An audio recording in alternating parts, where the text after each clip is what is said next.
Kuwait അപകടത്തിൽ മരിച്ച പത്തനംതിട്ട സ്വദേശികളായ സജു വർഗീസിനും സിബിൻ ടി എബ്രഹാമിനും ജന്മനാട് കണ്ണീരോടെ വിട നൽകി. അവസാനമായി ഒരു നോക്ക് കാണാൻ ഇരുവരുടെയും വീട്ടിലേക്ക് നൂറുകണക്കിന് ആളുകളാണ് ഒഴുകിയെത്തിയത്.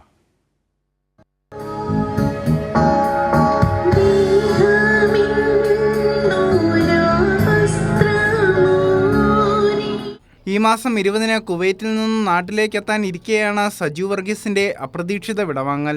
സജുവിന്റെ വിയോഗം കോന്നി അട്ടച്ചാക്കൽ ജനതയെ ആകെ ദുഃഖത്തിലാഴ്ത്തി. സെന്റ് തോമസ് മാർത്തോമ ചർച്ച അട്ടച്ചാക്കിലായിരുന്നു സംസ്കാര ചടങ്ങുകൾ.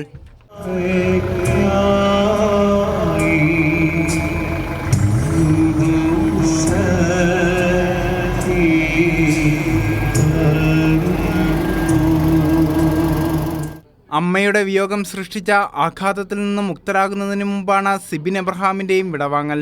കുഞ്ഞിന്റെ 1-ാം ജന്മദിനം ആഘോഷിക്കാൻ ഓഗസ്റ്റിൽ തിരികെ വീട്ടിലെത്തണമെന്ന് സിബിൻ ആഗ്രഹിച്ചിരുന്നു. കീഴ്വായ്പൂർ സെന്റ് തോമസ് മാർത്തോമ ചർച്ചിലായിരുന്നു സിബിന്റെ സംസ്കാരം. കുവൈത്ത് അപകടത്തിൽ പത്തനംതിട്ട ജില്ലയിൽ 5 പേരുടെ ജീവനാണ് പൊലിഞ്ഞത്.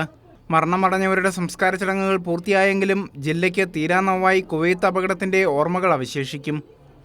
കൈരളി ന്യൂസ്, പത്തനംതിട്ട.